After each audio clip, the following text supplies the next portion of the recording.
Joining us now to discuss stories that made headlines across the week is a public affairs analyst, Yemi Saka. Welcome to the morning show, Yemi. It's nice to be here. Happy New Year. Happy New Year. This is my first time I'm doing this year. It's an old New Year. Absolutely. No, the year is still new. Still in February. Now, let's start on a rather upsetting note, and that is, of course, the attack that took place on Justice Mary Odili. Share your views on what happened with that. Well, that was a misplaced anger, misdirected anger, and people chasing shadows. I probably want to give the dog a bad name to hang it. Justice Odili wasn't the... It was a judge of the Supreme Court. She was part of a panel. The decision was unanimous. There was no dissenting judgment or view in that from anybody on that panel. She wasn't even the lead judge, sis, or judge of that thing. And why did you single her out for attack? Meanwhile, the claim is because she married a PDP chieftain, Peter Odili. But what about the president of the Court of Appeal married an APC chieftain, Adamu Bukachua? What about when appeals doesn't go right in favor of opposition, let's say the PDP? Why didn't they just go barricade the house and try and, intimidate her? That is wrong, and I find it laughable. It's an indictment on this government that as we speak, nobody has been arrested. It's an affront to the judiciary, but can we blame the people that went to attack or probably barricade the house? No. Because this same government invaded the house of judges of the Supreme Court and High Court in the dead of the night with the DSS. So I think it's a norm under the APC government, either to cow, intimidate, or harass the judiciary. So you associate this it's issue, these the behaviour with the APC? It's a continuation of the agenda. It's a continuation of... In what ways? In what way do you feel it's a continuation of their agenda? Well, we could go around states. You probably want to get to a state like, is it Adamawa? Okay. There was one from, I think, was it Chigawa or so, where the governor muzzle the power, probably frustrate justices from either probably getting appointed or reappointed or confirmed. So it's for me, personal opinion, this government has shown from day one, they went frontal in attacking the judiciary. When you say there's an agenda, I mean, yeah, because what kind of agenda could a government have against one arm of government, in this case, the judiciary? Yeah, but, the judiciary initially was subject to blackmail, public ridicule unnecessarily or needlessly by making Nigerians believe, or some Nigerians that were that gullible, that judiciary or people in the judiciary is corrupt. Because the toga they've hung the toga on the judiciary, they've branded the judiciary as being corrupt. So anytime they need to just incite the people's anger against the judiciary, they just probably cite instances through their, what I call vuvuzelas, people out there that echoes their agenda and they start setting up. So in other narratives. words, the Nigerian judiciary is above board in your estimation. But let's look at other issues, that caught our attention in the course of the week. The power sector. A very, very passionate, area when it comes to talking about it. Government seems to be jettisoning the whole privatization, process. And you had the power minister say, look, ship in or ship out, talking to the discos and the other, value chain, the TCN and all of that. Now, what do you think about this idea of getting Siemens, a wholly foreign concern, a German company, to handle all, the power sector in Nigeria? Well, for me, if they have the expertise or they can do the job, so be it. But the same federal government that claimed that some few hours ago has denied it. You'll be shocked because that's one thing you find about this government. They say A, by the time you run to town with A, you get back and you hear Z. So, but for Siemens, they could probably do a good job. But what about the local content? What our laws has been guaranteeing over a period of time? Are we going to throw that away as well?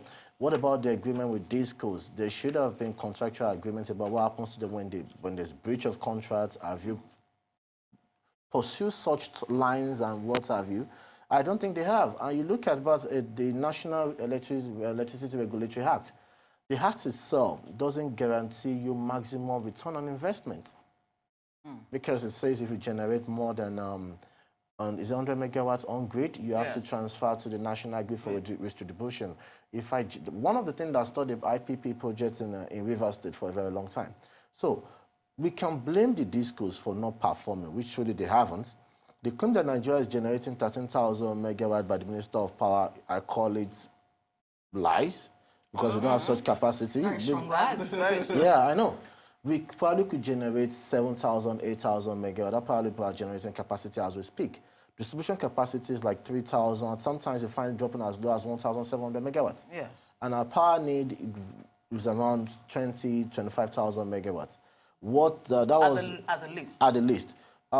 If my knowledge of history won't fail me, I think that's what the Mandela Power Project should give us as a nation. So we need to tell ourselves the truth. People have been complaining that, yes, the problem is not generation, it's transmission. The transmission system is obsolete. Today we're still having system collapse. Are we going to blame that on the discos? And the discos have the issue of, cost-reflective tariff. That Yes, the government is claiming that they can't keep subsidizing their inefficiency. Yeah. For me, that is a smart business decision. But we have to, we're blaming the discos, but we should blame ourselves where we get it wrong or where we are getting it wrong. Yes, but if the discos have to get out, if Nigeria needs power, fine, so be it. I think South Africa, generated almost 15,000, something thousand megawatts. I still complain that 50,000. That is not enough. And we're still celebrating 5,000, 1,500 megawatts. We're still talking about system collapse. In 2020, we should wake up. So how do we get the government to stop subsidizing the sector in that case? Because it's something that we've been discussing for the last few days. And it's all well and good to talk about the issues. What are the solutions? How do we get there? Well, can we trust the Nigerian government when it comes to subsidy removal? I would say no. Because look at the petroleum sector. The government came out, made a pronouncement, there's subsidy removal. Until date, we are still paying 774 million naira daily on subsidy on PMS. But what happened during the period when the claim subsidy was removed and we're still paying subsidy legally? So these are reasons why some of us would not take this government serious or sincere enough. But because you get Nigerians to pay more and still get some bureaucrats still making more money claiming they're still paying subsidy. Yeah, but is it really about this government? I mean, this is rot that set into the power sector from long before this government came. I think it's about this government because so much spent, about 11 trillion spent on Nigeria's power sector, and yet nothing, according to Sarah. But can you really put the blame at the doorsteps of this government? Yes, because they claim to be different from every other person. They claim to be angels. They claim to be saints, that they can do things right. They claim to have the solutions to all our problems. Nigeria trusted them in 2015, and some people either reinforced failure or success in 2019. But for me, I will keep blaming them.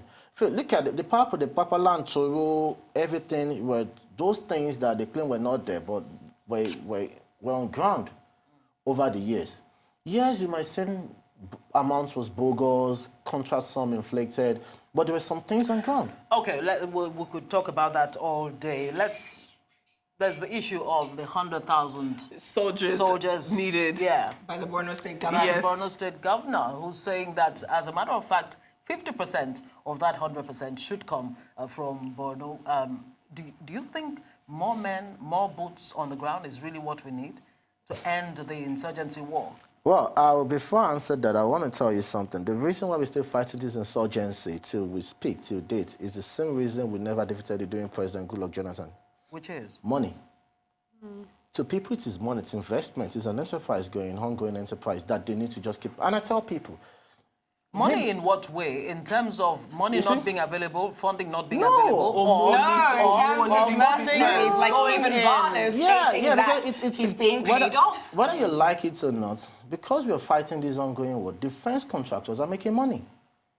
And I'll tell you, for me, as someone that has a bit of knowledge when it comes to defense industry, intelligence analysis, counter-terrorism, once you defeat this war on insurgency, trust me, your defense spending will rise, will hit the rooftop, because you always tell the commander-in-chief, we don't want this again.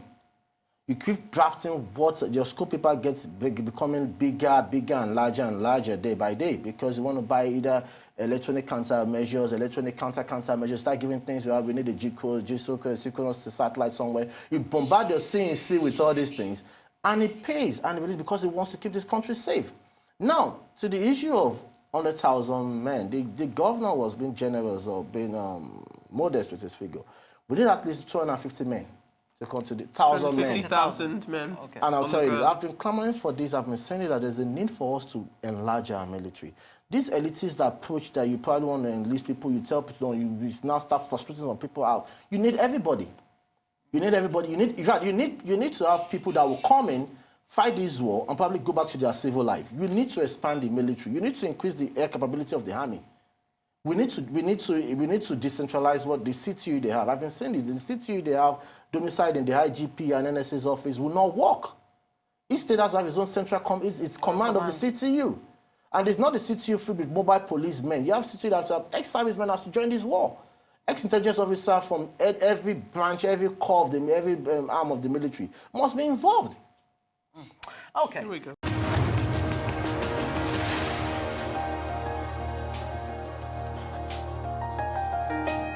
Welcome back to the morning show on Arise News.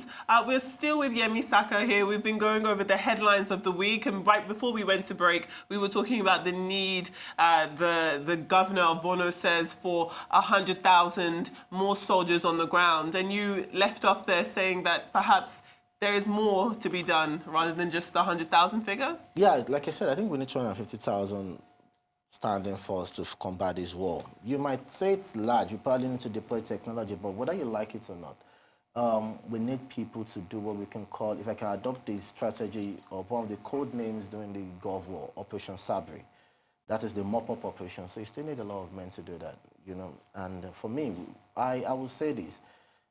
Rather than go by to Kano jets claiming the urgency against constitutional provisions, but without budgetary approval, that will be delivered in 2022, you could have probably just gone to the same America and you get Apache almost immediately, get to France, buy F-15 Chengdu, go to... These are different types of fighter jets? Fighter jets. Apache is an attack helicopter. You probably could go to Russia and buy Hind, MH-35, 37, and these guys will be covered, because most of it, we hear about soldiers being ambushed, attacked, killed. It's because they don't have adequate air cover, what they call close air support. And the best attack helicopter that will give you the best close air support is an Apache. Away from that, you could get a Predator, a mid-size efficient drone that can do everything at the rate of $4.3 million. Let's say contractual sum and everything will make it $5 million. The amount that was spent on the Tucano jets that will be delivered in 2022 will probably fill our airspace with almost 20 Predators. With such drones, I can tell you we can push this guy back and win this war in 2 to 3 Why do you think they chose to purchase the Tucano jets as opposed to these other choices that you're providing? Defense contractors want to make more profit. Simple. Is that really what it's all about? Simple. Or? Because if anybody I keep asking and questioning who is drafting the scope paper of this operation. Scope paper it's what you call in the military where you draft when you have list of munitions, armaments, even to personnel, gears, boots, and what they need. And I'm wondering who drafted that scope paper demanding for a Tucano. And so much has been said about, the need for the federal government to change its strategy, talking about the military, right in the front of the battle line there. Is there really, what kind of strategy really should the Nigerian military be exploring now? Because you just talked about, attack helicopters and all that. Should the Nigerian military be more on the offensive rather than the defensive, which a lot of people, believe is what the Nigerian military has been using? Yeah, like you said, the Nigerian military operation in the Northeast has been most times retaliatory. Because you can't tell me, it's simple. I've never been to NDA, but I'll tell you this. You cannot tell me you've pushed back the insurgents. What the right-thinking theater sector commander would do is create a buffer zone that they can have further incursion into secure grounds and keep pushing them away. At times, you have people you push them back, you now go to ambush them from behind, you create a lot of, but you keep to tell that they've pushed them back, they've killed some people, and now here there's another attack in the city. Yes, we need to change operation. Like I've been saying, to answer that, that's what they call concept of operations. We need to change, we need to say, this is how we want to approach this war. And it is not a conventional warfare. It's asymmetrical. You're fighting people that are not defined targets, not defined enemies. In fact, you might feel... But defined ideology. Defined ideology, which I will not want to get speculative over. Yeah. You need what is called human intelligence. And you get it from the people, but the people, I don't think, are they willing to cooperate with you? And now the federal government is even telling Nigerians that we don't even need you. When they were releasing their killers under the radicalization program, I don't know who conceived such thoughts, such unpatriotic agenda. Well, that in itself has generated a lot of debate, whether... Absolutely. Yeah, you know what I want to focus on? Because Governor Zulum stated that there were 3 things necessary in order to combat this insurgency, and that is technology, manpower, and money. Funding. We've spoken about technology in the form of these helicopters and fighter jets, etc. We've spoken about the money, whether it's the defense contracts that are being awarded or lack thereof. And it's interesting because they say art imitates life. There was a movie recently with Morgan Freeman and Gerard Butler where the exact same thing happened, and you saw that the reason for the war was because of the defense contracts. But let's talk about the manpower. Governor Zulum said 50,000 of those men should come from Borno State. You say the number is actually too low, that the number should be 250,000. You've also stated that some of those men should be the ex-servicemen, the people, intelligence officers that were previously in the army. What about, where are the rest of them coming from? Because we've never had those numbers before. So where are we going to get them now? And how will they be trained? Exactly. Nigeria has a estimated population of 200 million. Yes. To get 250 Nigerians to serve in the Nigerian army, it's not a big deal. It may not be a big deal to you, speculatively. How do you guarantee the quality of those men? Because we don't have an army draft system in this country, unlike Israel, for example. I'll tell you, at a depot in Kaduna State, what you need to teach some people right now to go into this war is just basic weapon handling. And that you can impart in anybody in 2 weeks, but because of... Is that really enough, though? No, weapon handling can be imparted in anybody maximum, let's say, a month. That is considering if that is all you need to fight there are some weapon people handling. that all you need them for in this war is just weapon handling. Like mercenaries. Right. But what stops them going over to the other side? Assuming money runs out, for example? No, but now, what I'm going to say is this. We need to reduce the combative collateral damage. That's why we need technology. But we can train people. Ex-servicemen could come in. You see, by the time you have training camps across the country, you could be so sure that each training camp's turning out like 10,000 people every 2-3 months. In what have you could have your 250,000 force. And when I tell you that you need to expand the army, you people need to come to the civil life world and pick people. Pick scientists, pick psychologists, pick psychiatrists, pick statisticians, that will come and tell you, okay, based on analysis, this is where they probably want to attack next. Based on their pattern and behavioral pattern, this is where I think they should be. This is the kind of people you should be looking out for. You pull resources, everybody comes, and basically for people like that, the Direct Social Service Commission in the Nigerian Army takes you 6 months.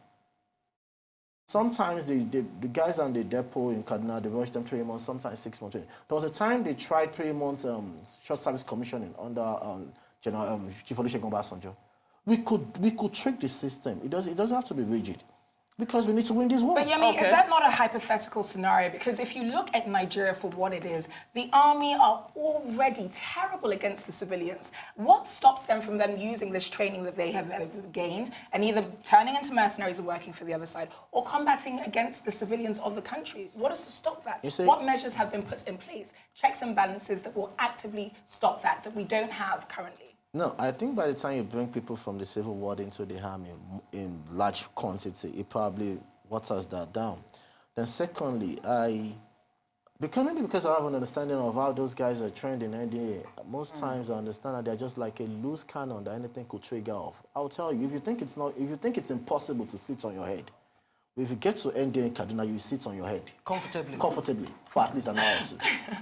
You've gone through sleep deprivation exercise that you lay your bed with white bed sheets, appealing, enticing, and you stand by your bed till daybreak. You don't wink, you don't even touch it.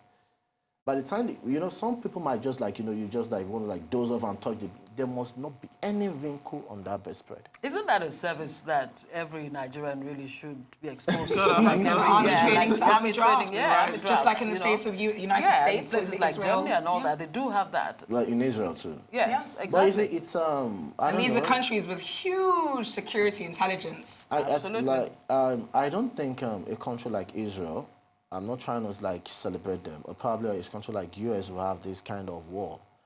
it's an indictment on our intelligence architecture or community, because there should have been a lot of intel. In fact, when you guys have no issues on board, you probably should be preempting. I have a CIA book, The Veil by Ed Woodward, Bob Woodward, that was revealing analysis about Africa. That was during the 70s when you had John Casey as the DCI, projecting, analyzing Africa as far back as into the future, like in the 90s. We need to look at that. We need to get... So that could be the missing link. Yeah, that's what we missed. Okay, let's talk about Leah Sharibu. 2 years after, February 19, to be precise, she's still in the den of her captives. And we've been hearing all kinds of things like she got pregnant, she's been Islamized, or, turned Muslim, had a baby, and all of that. But those aside, 2 years on, is government doing enough to bring her back and all other captives in Boko Haram den, considering the fact that you heard the president say that they will redouble efforts to bring not only Leah Sharibu back, but all other captives? The person that was in charge of the negotiation that sought the release of all the Dapchi girls without Leah Sharibu should be prosecuted.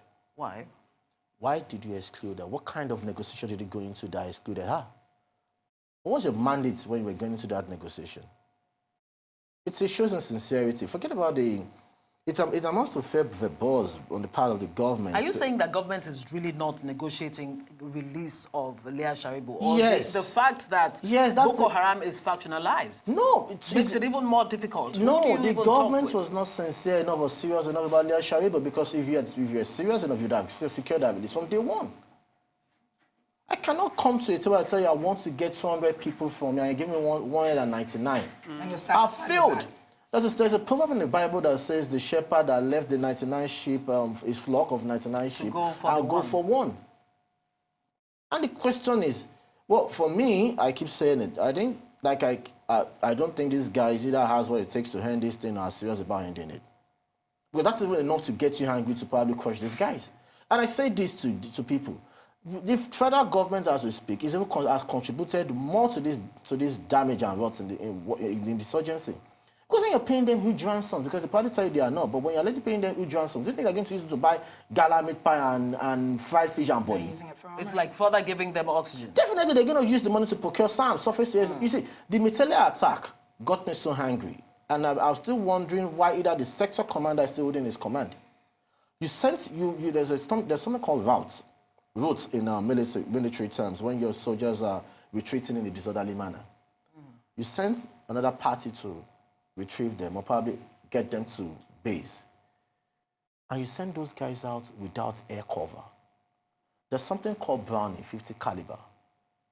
Most people call it gun-mounted, whatever truck and what they call it, but it's more, the gun on it is 50 caliber. Okay. And that was what the insurgent turned on these soldiers. Nothing can withstand the 50 caliber. A 50 caliber can bring down an attack helicopter.